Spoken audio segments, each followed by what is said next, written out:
very thankful that some 240 years ago, some men decided to break away from an oppressive government, from a government that was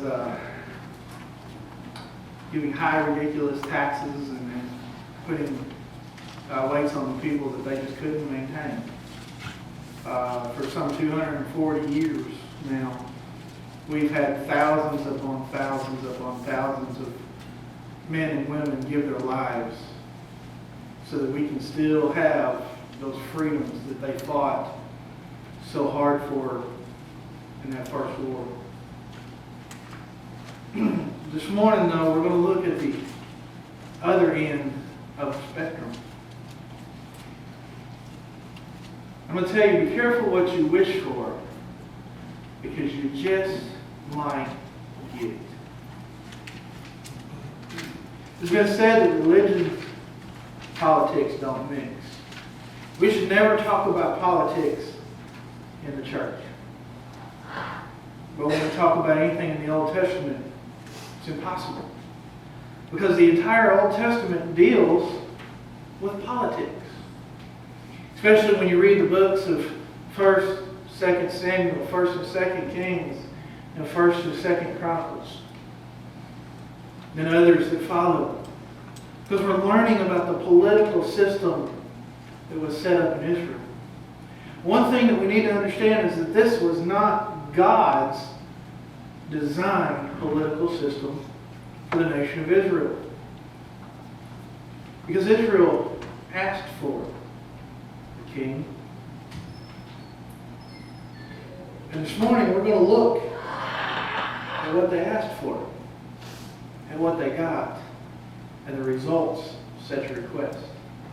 But before we do that, we take a few minutes and look at the timeline of our nation. And it pertains to how we've gotten what we've asked for and how we've gotten many of the wrong things. 1776, our nation was born. On July 4th, 1776, the Declaration of Independence was signed. In 1789, our Constitution was ratified. For over 150 years, our nation was faithful in following God's Word and letting it guide our lives. In 1948, that all changed when the Supreme Court ruled that religious instruction in public schools violated the Establishment Clause and was unconstitutional, citing the idea of separation of church and state. Well, first off, let me just say that a school, a church, even a state government cannot violate the Establishment Clause, because the Establishment Clause was written specifically for the United States Congress. But the idea of church and state is not included in any legal document other than opinions of the Supreme Court. It's not in the Constitution. It's not in the Declaration of Independence. It's not in any law that has been passed since.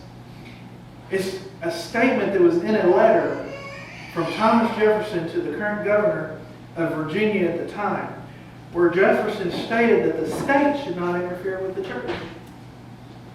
Nowhere in this letter did he say anything about the church interfering with the state. But the Supreme Court took this simple statement and incorrectly applied it to several rulings. These rulings included in 1962, when they removed prayer from public schools. And in 1963, when they removed the Bible from public schools. Up until that point, the main complaint of teachers included talking, chewing gum, making noise, running in the halls, and getting out of line. For those of you that have taught at a time in your life, if those were teachers' only complaints, we'd be in good shape. But since 1963, these complaints have included rape, robbery, assault, burglary, and even arson. can all be traced back to one simple decision. Since 1963, academic achievement has plummeted. There have been increased rates of out-of-wedlock births, illegal drug use, juvenile crime, and a deterioration of school behavior. Now here are some other things that we've asked for that we've gotten since that time. In 1973, abortion was legalized, and over 58 million babies have been aborted. In 2008, our country wanted change, and we elected somebody who promised, in his words, to fundamentally transform America, and he has. Here's just a few of the ways. 2012, the Supreme Court upheld the Affordable Health Care Act, which has hurt many people financially, medically. 2014, the Veterans Administration has found to have withheld care from thousands of veterans, many of them dying while waiting for care. 2015, the Supreme Court legalized same-sex marriage. Since then, our military has overturned the ban on homosexual serving in our military, and just this past week has removed the ban of transsexuals serving in our military, both of which are still identified as mental issues in the psychiatric community. In June of 2016, just this past month, our nation has over a $19 trillion debt, which my great-great-grandchildren will still be paying for. In 2016, we have two candidates for president that are liberal on many of the social and religious issues of our day. Yes, we in the United States of America need to be careful for what we ask for, because God just may give it to us. Going back to 1948, we asked for God to be removed from our schools. And look where our country is today. So to give us an example, we need to take a look at what happened when Israel rebelled against God, what they asked for, and the results of their request. Turning back all the way back into 1 Samuel, starting in chapter 8, Israel requests a king. In verses 4 through 5, we read, "So the elders of Israel gathered together and came to Samuel at Ramah. They said to him, 'You are old, your sons do not walk in your ways. Now appoint a king to lead us, such as the other nations have.'" Solomon was the last of the judges for Israel. He also served as a prophet and as a high priest for the people. He was getting old, and he had appointed his sons to succeed him as judges for the nation of Israel. But his sons, however, as we see many times throughout the kings and the nation of Israel, didn't follow in the ways of their father. They didn't trust and they didn't obey God. Therefore, the people asked the elders of the people to request that Solomon appoint a king.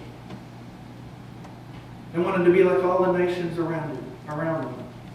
Now, they probably believed that a king would be able to keep the judges from each tribe in line.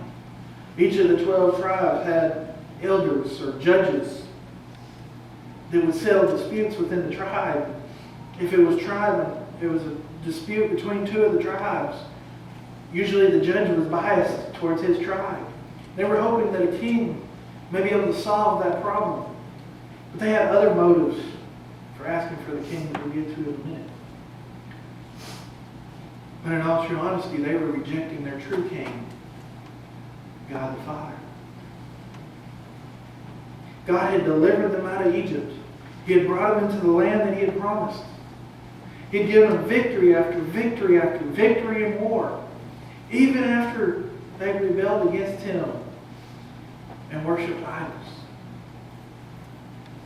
God still wanted the Israelites to be separate from the other nations.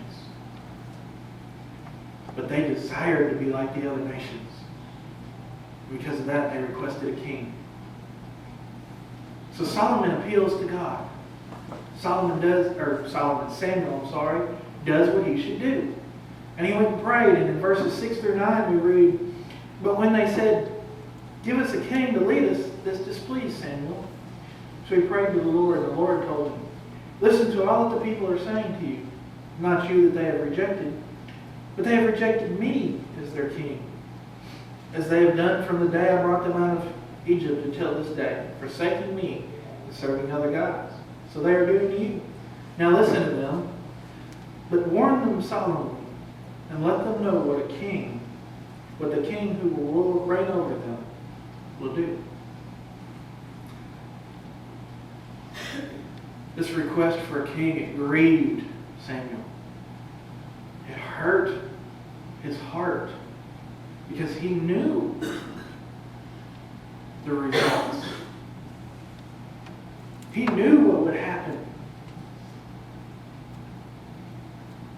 So he took his problem to God. Felt like they were rejecting his leadership, so what did he do? As I said, he did what he should have done. He prayed. He took it before the Lord. He knew that their request wasn't right. So he asked God to guide him. Asked God, what should I do? They're requesting a king. What do I do? And God told Samuel to listen to him. He reminded Samuel that it wasn't him that they were rejecting. It was God that they were rejecting, and that they had rejected all along. God was their true and their only king. The Israelites were to follow and obey him, but they continued to reject him. They rejected him just days after being delivered out of Egypt. In just the months after they had left Egypt, while Moses was on the mountain getting the law from God, the people made Aaron make an idol. He made a golden calf for them to worship. Just days after they had been delivered from the hands of the Egyptians. They continued to rebel against God by not obeying his commands as they worked their way through conquering the promised land. Everything he told them to do, they did just the opposite. He told them to wipe everything out. They didn't wipe everything out. Certain times he told them not to take anything. Don't take anything that belongs to these people. Destroy it all. Multiple times we see where somebody took some of the possessions. When you read through the book of Judges, you'll read several times that everybody did as they saw fit. Sound familiar? Everybody does as they see fit. The people of Israel worshiped many false gods. And they learned these gods, they learned about these false gods from the other nations. They rejected the true God. And God reminded Samuel of his rejection, of their continued rejection of God as their king. God told Samuel to listen to him. Not just listen to him, but to give him a warning about how the king would treat them. God knew how this request would turn out in the end. He knew what it would lead to. So Samuel gave God's warnings to Israel. And there are 4 parts to God's warning. Continuing on in 1 Samuel chapter 8, verses 10 through 12. So Samuel told all the words of the Lord to the people who were asking him for a king. And he said, "This is what the king who will reign over you will do. He will take your sons and make them serve with his chariots and horses. They will run in front of his chariots. Some he will assign to be commanders of thousands and commanders of 50s, and others to plow his ground and reap his harvest, and still others to make weapons of war and equipment for his chariots." So the first part of the warning, of God's warning, is God started out by warning these people that the king would enslave their sons, would enslave the young men of the country. The king would force them to serve in the army. It wasn't a volunteer army back then, it was forced. It was under a king, it was going to be a forced army. Some would serve as ground troops, some would serve as on the chariots and horses. Others would become leaders in the army, but some would be forced to work in the fields. Others would be forced to make weapons and equipment for war.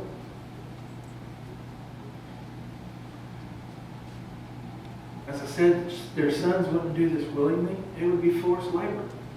The king would make slaves out of his people.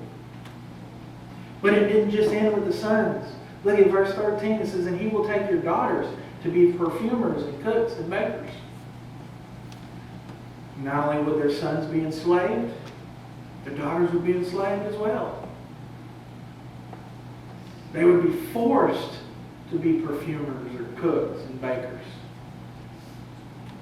The king wouldn't show any partiality to the daughters of the people. But not only would the king enslave their children, but he'd also take their possessions. Continuing on in verses 14 through 17, it says, and he will take the best of your fields and vineyards and olive groves and give them to his attendants. He will take 1/10 of your grain and of your vintage and give it to his officials and attendants. Your manservants and maidservants and the best of your cattle and donkeys he will take for his own use. He will take 1/10 of your flocks, and you yourselves will become his slaves. So here not only is the king, God warning the people that the king is going to enslave their children, but he's going to enslave them too. The king is going to take their best fields and vineyards and olive groves. Not the small ones, not the medium ones, not the ones that produce a small harvest, but the king would take the best of the best. And then on top of that, he'd require the people to give him 1/10 of their grain and other crops. So not only is he taking your best fields, but now he's taking 1/10 of what you got left over. Then he'd take the best of your servants, the best of your cattle, the best of your donkeys for himself. So now he's taking the best of the fields. He's taking 1/10 of what you have left from your fields. And now he's also going to take your donkeys, your cattle, your servants, and on top of that, 1/10 of your flocks every year. So when you take the best of the best, then you take 1/10 of what's left. Then you take the best of the best livestock, and then you take 1/10 of what's left. It really doesn't leave the little guy with very much, does it? Again, sound familiar? Samuel also warned that not only would their sons and daughters be slaves to the king, but they themselves would become slaves to the king. So not only are you losing the best of what you got, not only are you having to give them 10% of what you got on top of that yearly, now you're a slave.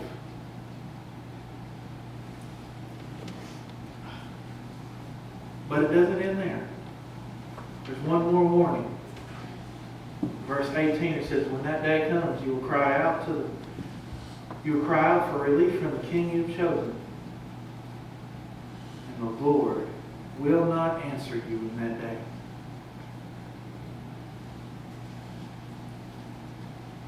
After the king that they've requested has taken their best property, servants and animals, and enslaved them, they're going to cry out to God. God knew that they would resent their request. They would regret their request for a king.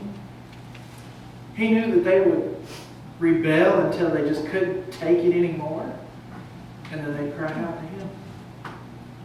But unlike during the time that we read of the Judges, God would ignore their pleas. Now, I don't know about you, but if I was one of the elders of Israel that was asking for a king, and Samuel the prophet gave me these 4 warnings, I think I'd change my mind. I think I would not want a king anymore. God wanted these people to change their minds when they heard these warnings. But he knew they wouldn't, so he told Samuel to listen to them. And even after hearing these horrible warnings, they still continued to request a king. And at this point, their true motives are revealed. In verses 19 through 22, we read, people refused to listen to Samuel. No, they said, we want a king over us. Then we will be like all the other nations, with a king to lead us and go out before us and fight our battles. When Samuel heard all that the people said, he repeated it before the Lord. The Lord answered, listen to them and give them a king. Then Solomon said to the men of Israel, everybody go back to his town. Samuel got so frustrated, he just sent everybody home. Okay, you're going to get your king. Now go home, leave me alone while I spend time with the Lord and figure out who it's going to be. Even after hearing God's warnings about how a king would treat them, the people continued to rebel. They continued their request for a king. However, this time, as I said, they revealed their true motives. Not only do they want to be like all the other nations around them, but they wanted someone to lead an army and to fight their battles. They wanted somebody to do the dirty work. They wanted somebody to organize the army, to lead the army, even though we just saw that the army was going to be forced labor. They no longer trusted God to deliver them in battle. They wanted to follow the countries around them and have a king to lead them in the Lord. They wanted human leadership instead of godly leadership. Again, Samuel prayed for God's guidance. God told him to listen, give him a king, and he sent everybody home. See, Solomon wanted to... Solomon, why do I keep saying Solomon? Samuel wanted to inquire of God as to who he would appoint king.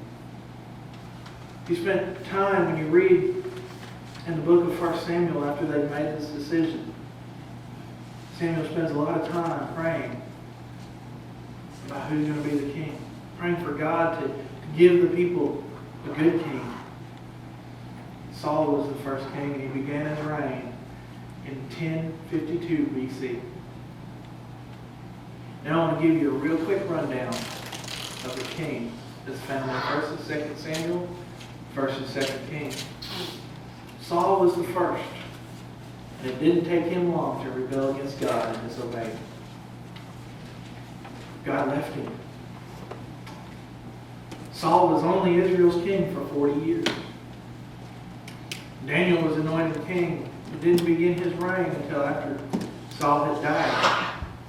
And then for a time of 2 years, there was a divided kingdom. But David, however, united the kingdom, and he set up Jerusalem as the nation's capital. David only reigned for 40 years.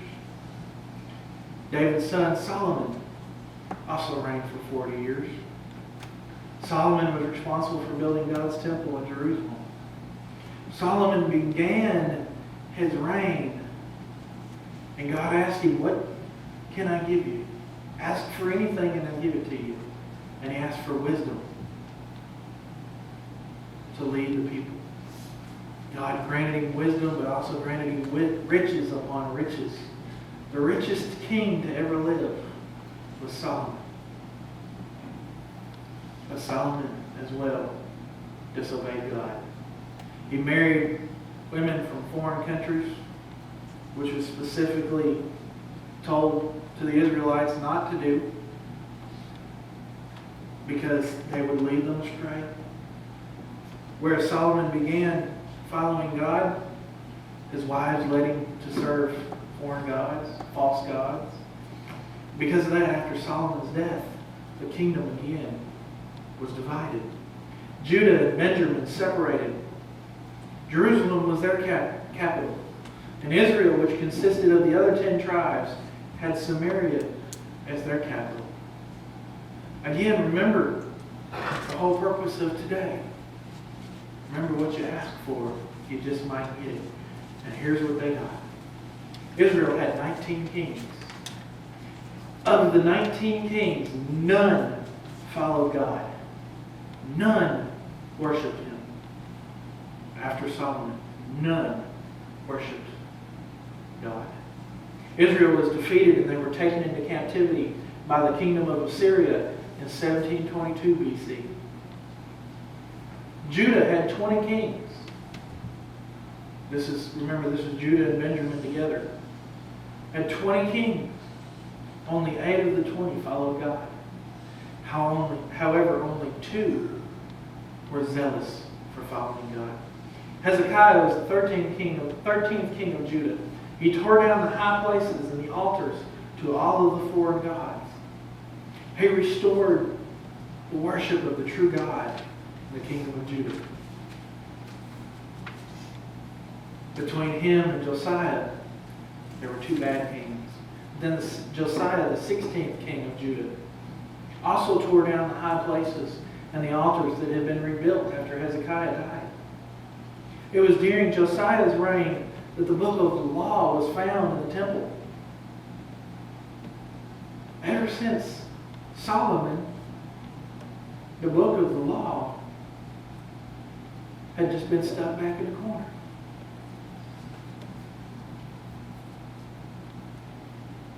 Ever since 1948 in the United States of America, the book of the law, the Bible, the book that tells us the good news of a Savior that came to die for us, has been stuck back in the corner. It's been collecting dust. And here, the 16th king of Judah, 16 kings, came before they finally found the book of the law and put it back into use. Josiah reinstated the Passover. He led Judah back into obedience of all of God's laws. How long is it? How many presidents is the United States going to have before we, the people, get the Bible and put it back into use? In 605 BC, 4 kings later, Judah was defeated and carried off into captivity by Babylon. Babylon had captured all of the Assyrian country. So now they had Israel and Judah, and they no longer existed. Both were destroyed, and the people carried to captivity. The people's request for a king and rebellion against God led to their defeat and for them to be dragged off into captivity. The kingdom of Israel, or the kingdom of Judah lasted 447 years after King Saul became king. Israel only lasted 330 years. We're at 240. How much farther are we going to go before God defeats us and drags us off into captivity? It wasn't until 1948, the same year that we saw the downfall of the schools of America, that Israel became an independent nation again. 2,553 years after Judah was defeated and carried into captivity.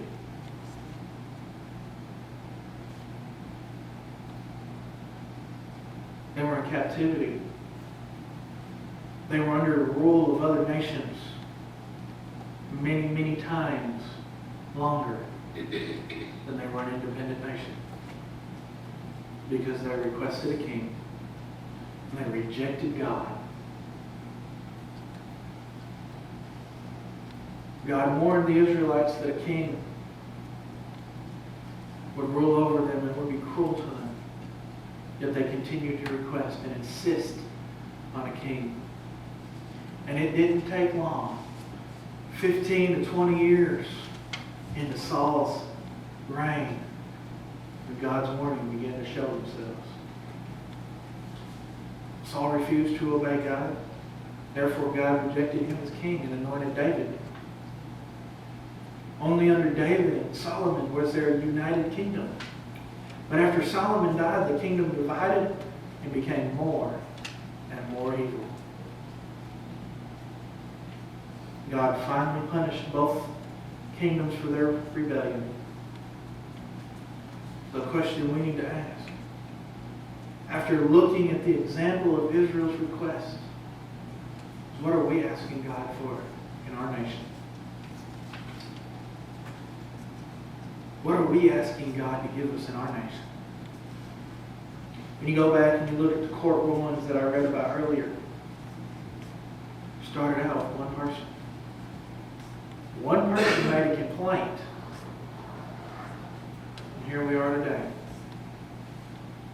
You know, I've read multiple times, the Bible isn't allowed in schools, but encouraged in prison. Maybe if we encourage Bibles in schools, we'd have less in prison. Maybe if we encourage the Bible at home, we'd have more in church. Maybe if we encourage the Bible in our community, we'd have more come to Christ. Is that what we're asking God for? What do we want for our nation? What are we going to do to turn our nation back to God? You know, Jesus told his disciples one day, he said, the harvest is plentiful, the workers are few. Then what did he say? He said, pray to the Lord to provide workers.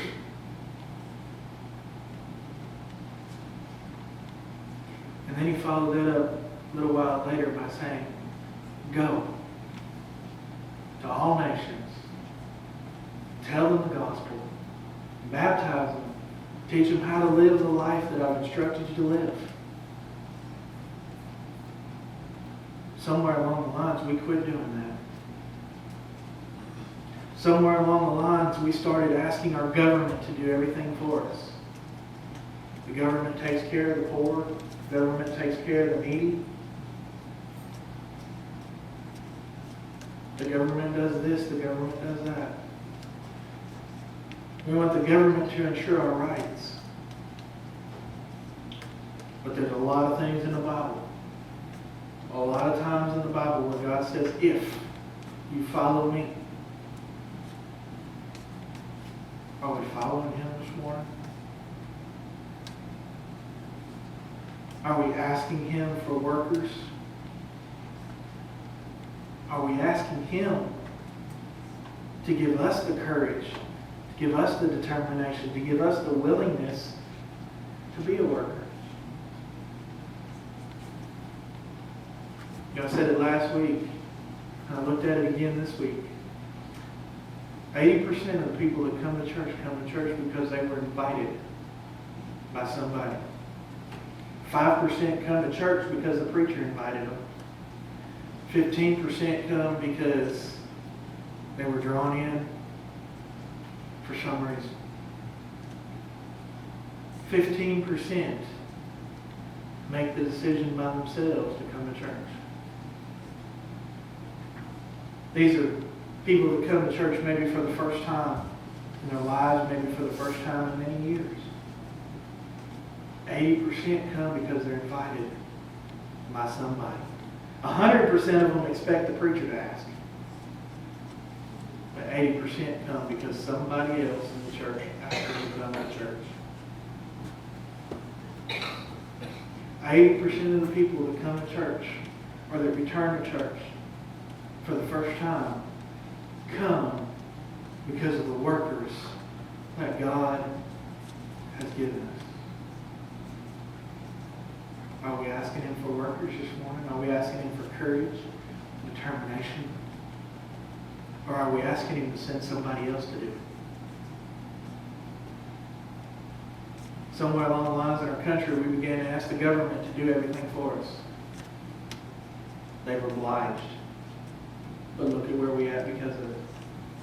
$19 trillion in debt, 58 million babies dying, thousands dying every day. Many other things that I've read. We've got people dying on our streets each and every day. I don't know if you've watched anything in the Memphis News. Had a mother killed, stabbed 4 children all under the age of 5. The mother. The 7-year-old somehow survived. Folks, there's evil in our world. There's evil in our country. So we need to be careful what we ask for. Because in 1948, 1962, 1963, 1973, 2015, we got what we asked for. And we're worse off for it. Next week, we're going to take a look. What does the Bible tell us that we can do to turn our country around? There's one scripture. 2 Chronicles chapter 7, verse 11. We're going to look deeply, closely at that scripture. But it simply says, if my people who are called by my name will humble themselves, pray, and seek my face, I will hear from heaven and I will heal their land. Is that what we're asking for today? If not, we're not asking for the right things. If we're not asking God to turn our country around, to give workers to go out into the field of harvest. There's a field of harvest here. I was given a newspaper last week. Showed how Bibi has grown over 1,000 people in the past year. Where are they? Are they in church? They're not here. Are they in church somewhere? If not, are we working in our mission field? Are we working in our harvest field? If not, we need to ask God to make us workers. Not to send somebody else to do it, to make us workers for the harvest.